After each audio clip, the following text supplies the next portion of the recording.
Thank you. And could I begin by saying that I didn't know what to expect of this conference here today, but what I have found is how heartening it has been to listen to, particularly to the mayors of some of the smaller towns and communities, in their absolute commitment to the sense of common humanity, the commitment to refugees, not as people with the name refugee, but as people, and people who bring with them the richness and the diversity that we know people bring from the many different parts of the world. And I say that because my city really was built on migration. When my grandfather came to Manchester from Ireland, he, in today's terms, I think he would have been described as an economic migrant, and he probably was in those terms, which is my grandfather, and I wouldn't be here without him, so I'm grateful for that. Manchester as a city has seen migration from Ireland. The President of Ireland, President Higgins, studied at Manchester University. His sister lives in Manchester. The Polish Consul General in New York, Ursula Gatchek, was born in Manchester. We do those things. One of our members of the European Parliament for the Manchester region, the Northwest region, was born in Pakistan. That's what we take in a sense almost for granted. But it's still the case, of course, that the global movement around the world offers challenge even in a city that's used to change. And I think a city that has a reputation, deservedly, of being a safe haven for people from many different backgrounds. I was a Member of Parliament for many years, represented many people from refugee backgrounds, and these are my friends, people who came from all over the world. A woman, I won't give a name because of the story I'm about to tell, who fled Uganda when her husband disappeared, murdered by the Museveni regime in Uganda. She herself was probably sexually assaulted. I first met her when two frightened young children came along with her to see me, to represent them with our Home Office, our Interior Minister, to fight for their ability to stay in Britain. And it took me years, I've got to say, to my country's shame, for them to accept that woman was a legitimate refugee fleeing from persecution. To lose your husband, to be physically, sexually assaulted, I think was patently evidence of somebody whose need was to be given shelter. The good story about her is that she now is well settled, is working, is paying her taxes. Her children have been through our universities, are constructive members of our society, a credit, as Mancunians. Mancunians, as it happens, from a Ugandan background, but still Mancunians, as I am, as everybody else is. So these are great stories of success, as well as stories at the time of people who came in fear. But there still will be people who arrive in my city region, in fear. I think we have to see this with compassion, and that's why I'm so grateful for the climate that's been established here today, the politics actually of hope, because in the end, in all our countries now, we face a challenge from those who will use the politics of fear and maybe even believe in the politics of fear, and we've got to give, I think, a very different political message, a message of hope that the world can be better, it can be kinder, more compassionate, and that's what we've heard today. I think it's also, as Dario Nadella said a few moments ago, it's a message that says that we have a responsibility actually to move back to the source, that all our countries do need to invest in those parts of the world where we see poverty, and actually international aid does matter, and we have to make the political case for that international aid, the political case that the world hasn't made, to deplore what's taking place in Syria. We have Syrian refugees, my friends, who've seen their families killed. One of my friend's father, he knew almost immediately that his father was shot in one of the Syrian towns during this conflict. And to find your father dying in that way ought to be an outrage, and we ought to scream against what's taking place in Syria today.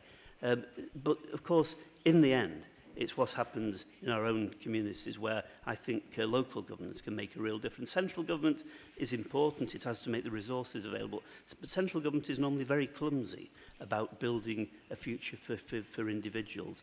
It's too far away. People are processed as numbers, as parts of systems.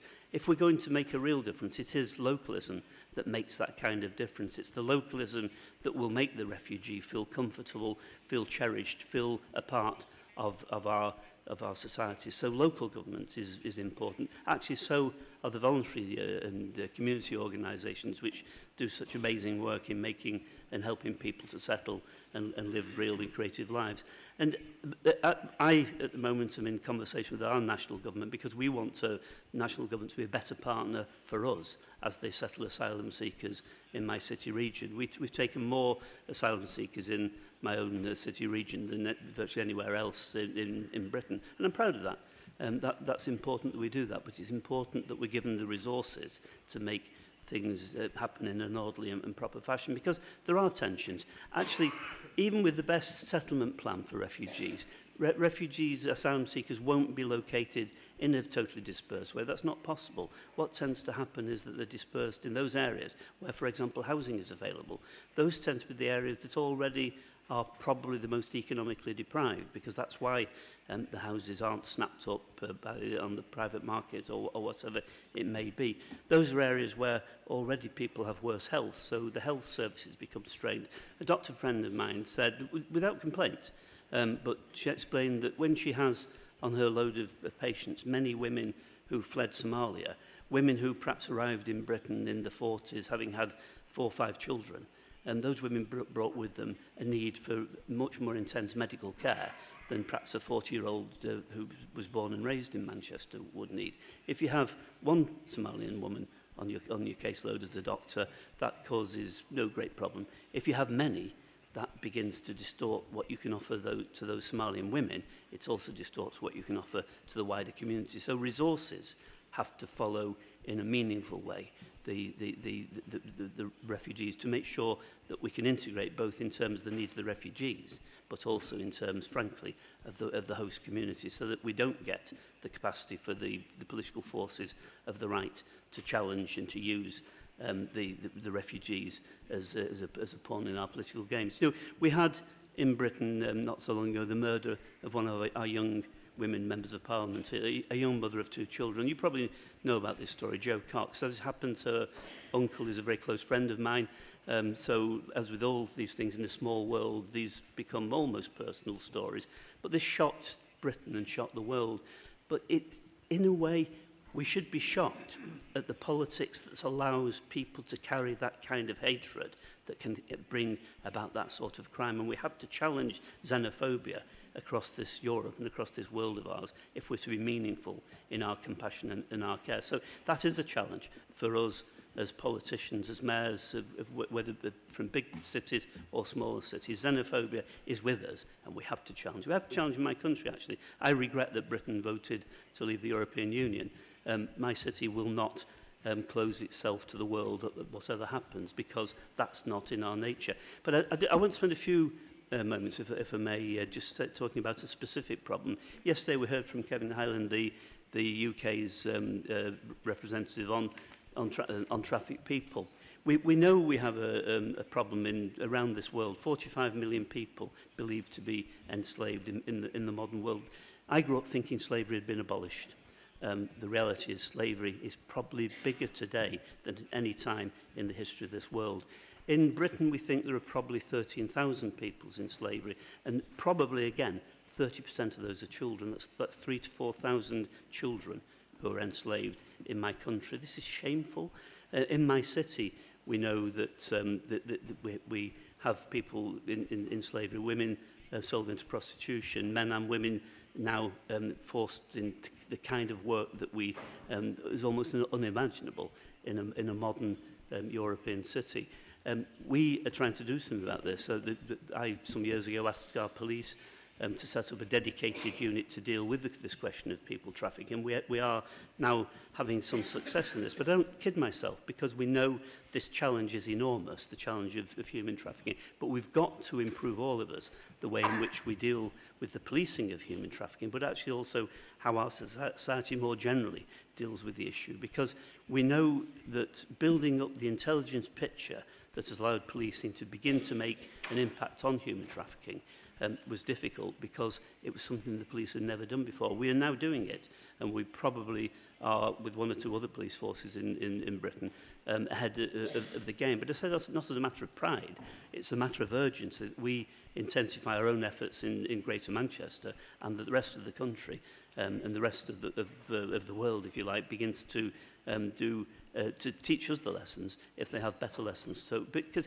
I want to tell a story about 7 men and women who were found in a poultry factory. These were people who were sleeping in one of the containers that we normally see on our railway system or on our ports. One of them was sleeping in a boiler room with a couple of sheets of cardboard to sleep on. These people are now free from slavery, but they were enslaved and their life was reduced to a sense of abject nothingness. Another man brought into Manchester, his wages was alcohol. He became a slave of alcohol and a slave of the slavers. He was forced into work. His life was miserable. He was helped because, fortunately for him, ironically, he broke his ankle. The people in our health service had been trained by the police to spot the signs of enslavement. They spotted those signs. They informed the police freed him. And we're training people throughout our voluntary and community organisations, our public services, to spot the signs now of what slavery is all about and how it may be me, it may be you who spots that person who is enslaved. There's an astonishing story of a young woman from the Indian subcontinent who was enslaved by a family. She was both deaf and dumb, no means of communication. It was because actually somebody visiting from one of our utilities, the gas or electricity company, actually thought there was something wrong and reported this through to the police. Months of painstaking work was needed even to teach us to speak in a form of sign language because she'd never had that opportunity. She was able, as a result of that, to both be free herself, to begin to build a new life, and actually to help to convict those people who'd put her into slavery. Those are successes.